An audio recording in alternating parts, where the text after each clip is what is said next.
নমস্কার, আবারও একটা নতুন পর্ব নিয়ে হাজির আমি অর্ণব।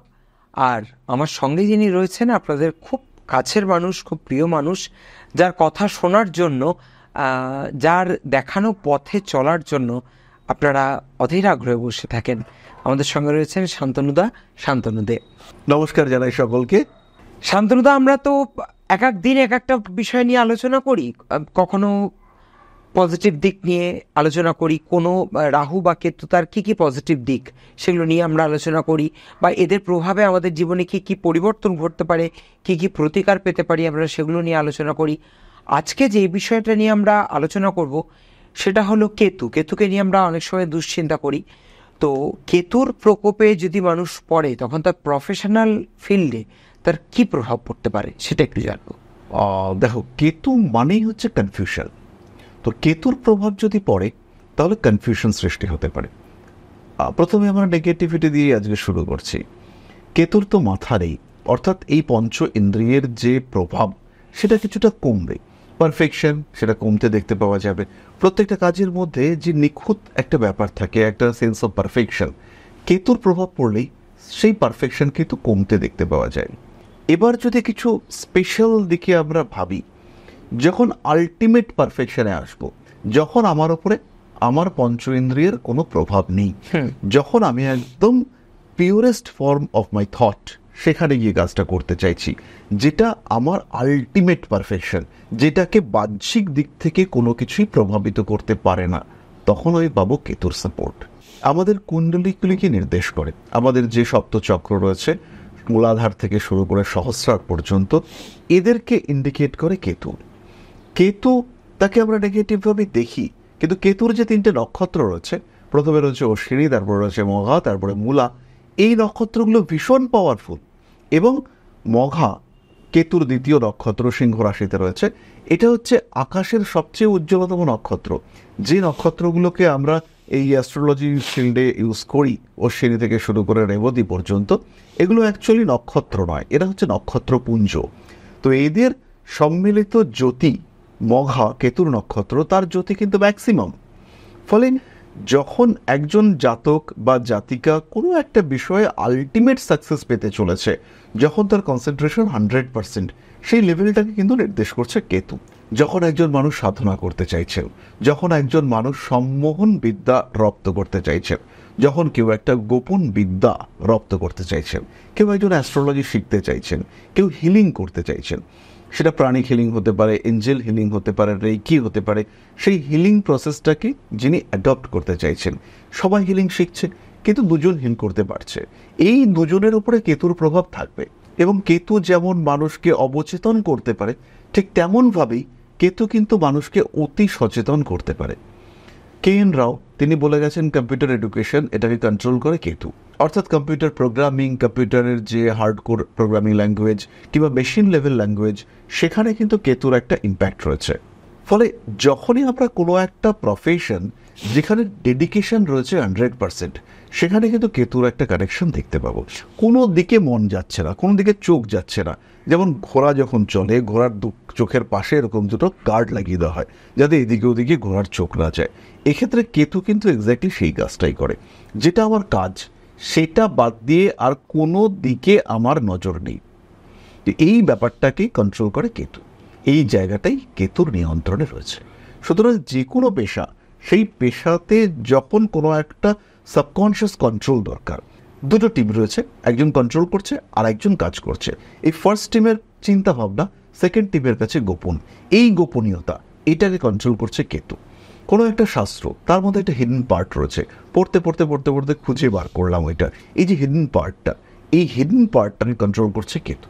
তো সুতরাং যে কোনো জায়গা যেখানে মানসিক শক্তি কাজে লাগছে, যেখানে অবচেতন মনের শক্তিকে কাজে লাগিয়ে আমি কিছু একটা আউটপুট বার করার চেষ্টা করছি, সেখানে কিন্তু কেতুর ইম্প্যাক্ট থাকছেই, প্রবলভাবে থাকছে।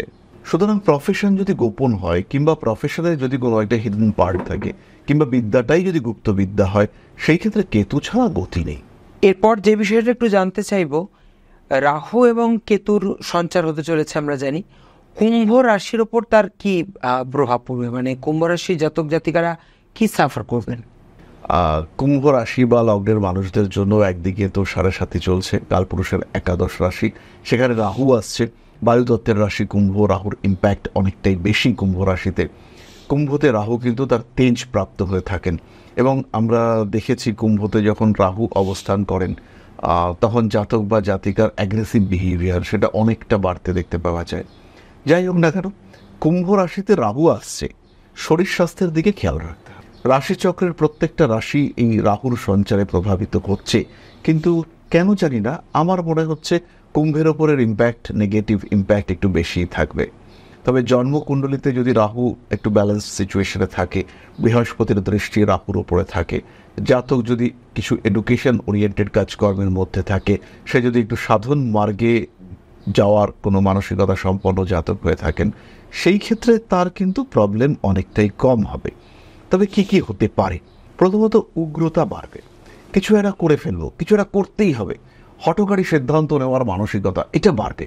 নিজের জীবনে যা কিছু উপভোগ করা এখনো হয়নি সেগুলোকে উপভোগ করব, এই মেন্টালিটিও বাড়তে দেখতে পাওয়া যাবে। হঠাৎ করে প্রচুর খরচা করব, উচ্ছৃঙ্খল হয়ে পড়লাম, এটা করব, ওটা করব, সেটা করব, এই ব্যাপারটা দেখতে পাওয়া যাবে। ছাত্রছাত্রীদের কিন্তু ভীষণ নিয়ন্ত্রণে রাখতে হবে। কুম্ভ রাশি বা লগ্নের মানুষগুলো তারা লাগাম ছাড়া উদ্দামতা এটা ফিল করতে শুরু করবেন।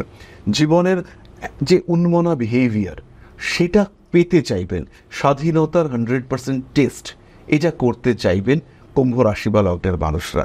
স্পেশালি যারা যুবক যুবতী, 13 থেকে 25-এর মধ্যে যাদের বয়স, যাদের উপর নিয়ন্ত্রণ রাখাটা ভীষণ কঠিন, সেই সমস্ত মানুষগুলোর মধ্যে একটু ছড়িয়ে ফেলার টেন্ডেন্সি সেটা কিন্তু দেখতে পাওয়া যাবে। নিজের উপর নিয়ন্ত্রণ তো রাখতেই হবে, তার সঙ্গে সঙ্গে অবশ্যই খেয়াল রাখতে হবে যে কাজকর্মগুলো করছি সেগুলো যেন সিস্টেমেটিক হয়, প্ল্যান্ড হয়। একটাই রাস্তা, সেটা হচ্ছে ঈশ্বরের প্রতি অগাধ ভক্তি, নিজেকে ঠিক রাখা এবং পরিকল্পনা বহির্ভূত পথে এক বিন্দুও অগ্রসর না হওয়া।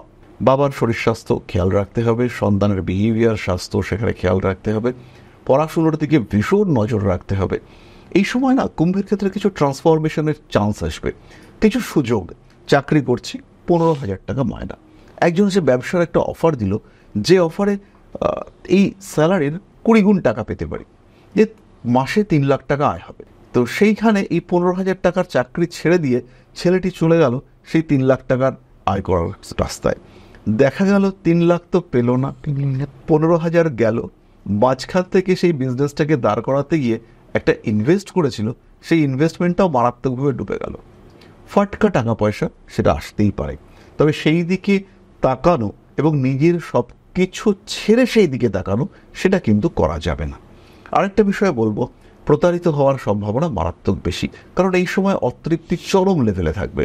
আমার এটা হলো না, আমি গাড়ি কিনতে পারলাম না, আমার এখনো মাথায় ছাদ হলো না, আমাকে বাড়ি করতে হবে, আমার এই জিনিসগুলো ভোগ করা হলো না, কবে না কবে মরে যাবো তার ঠিক নেই, তার আগে এগুলোকে টেস্ট করতে হবে। এই যে মেন্টালিটি, এটাকে মারাত্মকভাবে বাড়িয়ে দেবে রাহু। স্বামী স্ত্রীর মধ্যে সম্পর্ক, অ্যাটাচমেন্ট সেটা কখনো কখনো চরম বাড়বে, আবার কখনো কখনো দেখা যাবে একদমই অ্যাটাচমেন্ট কমে গেছে। এই যে সিচুয়েশন ক্রিয়েটেড হতে চলেছে, এইটা কিন্তু করবে রাহু। ফলে একটু নিজেকে নিয়ন্ত্রণে রাখার চেষ্টা, এইটা কুম্ভকে সব সময় করতে হবে। আজকে কি কি কাজ করতে চলেছি সেই কাজগুলোর একটা লিস্ট করতে হবে, ধৈর্য ধরতে হবে কুম্ভকে। হঠকারী পদক্ষেপ, বিপদ সামনে দাঁড়িয়ে রয়েছে, সেই দরজা খুলে হঠাৎ দেখি বিপদ আমার সামনে দাঁড়িয়ে রয়েছে, ব্যাপারটা হচ্ছে এরকম টাইপের কিছুটা, যে আমি একটা ভুল পদক্ষেপ এবং ধসে গেল আমার জীবন, ঘেটে গেল পুরোটা। এই ক্ষেত্রে কিন্তু অতি সচেতন হয়ে চলতে হবে কুম্ভকে, খেয়াল রাখতে হবে, নিজেদের প্রাপ্য বুঝিয়ে চলতে হবে। এরপর যেটা জিজ্ঞেস করব আমাদের Rishibani institute of Vedic astrology নিয়ে, কারণ অনেকেই শুধু বর্তমান প্রজন্ম কেন বলবো, অনেক সিনিয়র মানুষরাও রয়েছেন যারা হয়তো অন্য কোনো পেশার সঙ্গে যুক্ত, পাশাপাশি অ্যাস্ট্রোলজি ভালোবাসেন বা ভবিষ্যতে এটাকে পেশা হিসেবে পেতে চান। তো তাদের ক্ষেত্রে ঋষিবাণী কতটা সহায়ক সে বিষয়ে যদি একটু বলো আমাদের। ঋষিবাণী জ্যোতিষ চর্চা, জ্যোতিষ শিক্ষার ক্ষেত্রে একটা মাইলস্টোন ক্রিয়েট করেছে, যে ঋষিবাণী থেকে শিখছি বা ঋষিবাণীর ছাত্র, এই ব্যাপারটা একটা আলাদা ডিফারেন্সিয়েশন ক্রিয়েট করতে পারে। কারণ আমাদের রয়েছে একটা proper curriculum, proper syllabus, scientific approach of study, এটা আমাদের ক্ষেত্রে রয়েছে। এডুকেশন কিভাবে হওয়া উচিত, প্ল্যান্ড এডুকেশন সিস্টেম, আজকে এটা পড়াচ্ছি, কালকে ওটা পড়াচ্ছি, পরশু ওটা পড়াচ্ছি, এরকম নয়। Step by step development in education, এটা আমরা বুঝি এবং বুঝি বলেই ঋষিবাড়ির রয়েছে একটা স্পেসিফিক কারিকুলাম। শুধু জ্যোতিষ নয়, তার সঙ্গে প্রয়োজনীয় আনুষঙ্গিক সাবজেক্টস। অ্যাস্ট্রোলজির সাথে সাথে আমরা বাস্তুশাস্ত্র শেখাচ্ছি সংখ্যাতত্ত্ব, সেখানেই আমরা শেখাচ্ছি হস্তরেখা বিদ্যা। ফলে একজনের যখন শিক্ষা কমপ্লিট হচ্ছে তখন কিন্তু সে প্রিপেয়ার্ড পেশায় প্রবেশ করবার জন্য। তাহলে আমাদের কিন্তু আর দ্বিধাদ্বন্দ্ব কোনোটাই থাকছে না যে জ্যোতিষ যদি শিখতে হয় ঋষিবাড়ি তাহলে আমাদের গন্তব্য। সার্টিফিকেশন, ভেরিফিকেশন সমস্তটাই টোটালি সায়েন্টিফিক প্রসেস। এবং সেখানে যখন কেউ শিখছে 4টে সেমিস্টার, 4টে কোর্স, 4টে সাবজেক্ট এবং 4টে সার্টিফিকেশন, ফলে শেখা এবং শেখার পরবর্তী পর্যায়ে সেটার ফুল সাপোর্ট, ব্যাকআপ সেটা কিন্তু সেই জাতক পাচ্ছে। ফলে তার শেখাটা অনেক সহজ হয়ে উঠছে, দুশ্চিন্তা মুক্ত হয়ে সে শিখতে পারছে এবং শিখবার পরে প্রফেশনাল সাপোর্ট যেটা দরকার সেটাও আমরা তাদেরকে দিচ্ছি। আর বয়সের তো কোনো ব্যাপার নেই, যে কোনো মানুষ যে কোনো সময় এই শিক্ষা শিখতে পারেন। দরকার শুধু একটাই কোয়ালিফিকেশন, সেটা হচ্ছে প্রচুর আগ্রহ, চেষ্টা করব, শিখব, এই মানসিকতা। তাহলে শিক্ষা সম্পূর্ণ হবে এবং 2 বছর পরে আপনি প্র্যাকটিসিং অ্যাস্ট্রোলজার, আপনার জীবন, আপনার চিন্তা ভাবনা সবটাই পরিবর্তিত হবে এবং এই পরিবর্তনের সাক্ষী হয়ে আপনার প্রত্যেকটি পদক্ষেপে পায়ে পা মিলিয়ে চলবে ঋষিবাণী পরিবার, থাকবে আপনার সাথে। পাশাপাশি শান্তনুদাকেও কিন্তু আপনারা যখনই প্রয়োজন পড়বে, যে আপনাদের মনে হচ্ছে এবার পরামর্শ নেওয়া দরকার, কনসাল্ট করা দরকার, আপনারা কিন্তু অবশ্যই কনসাল্ট করতে পারেন। তার জন্য যেই ফোন নাম্বারটা দেওয়া রয়েছে স্ক্রিনে আপনারা দেখতে পাচ্ছেন, সেই নাম্বারে অবশ্যই যোগাযোগ করুন। যোগাযোগ করলে আপনারা অবশ্যই অ্যাপয়েন্টমেন্ট পেয়ে যাবেন। এবং শুধুমাত্র কিন্তু কলকাতার দমদম বা কালীঘাটেই নয়, এখন কিন্তু দুর্গাপুরের মানুষরাও মে মাস থেকে ওনাকে ইচ্ছে করলে অ্যাপয়েন্টমেন্ট নিতে পারবেন এবং তাদের সমস্যার সমাধানও পেয়ে যাবেন, প্রতিকারের রাস্তা খুঁজে পাবেন। তার জন্য সেই একটাই কাজ করতে হবে। সবার প্রথম কাজ হচ্ছে ভিডিওটা দেখতে হবে এবং ভিডিওতে যে ফোন নাম্বারটা যাচ্ছে সেই ফোন নাম্বারটা ফোন করলে আপনারা এই বিষয়ে বিস্তারিত জেনে যাবেন। কিন্তু আজ সময় বলছে বিদায় নিতেই হবে, তাই আজ এখানেই শেষ করি। দেখা হবে আবারও আগামী দিনে কোনো নতুন বিষয় নিয়ে, আপনাদের নতুন কোনো প্রতিকারের রাস্তা নিয়ে উপস্থিত থাকবেন শান্তনুদের স্বয়ং। তাহলে আজ আসি, ভালো থাকবেন সবাই, নমস্কার। নমস্কার সকলকে, জয় মা আদিশক্তি।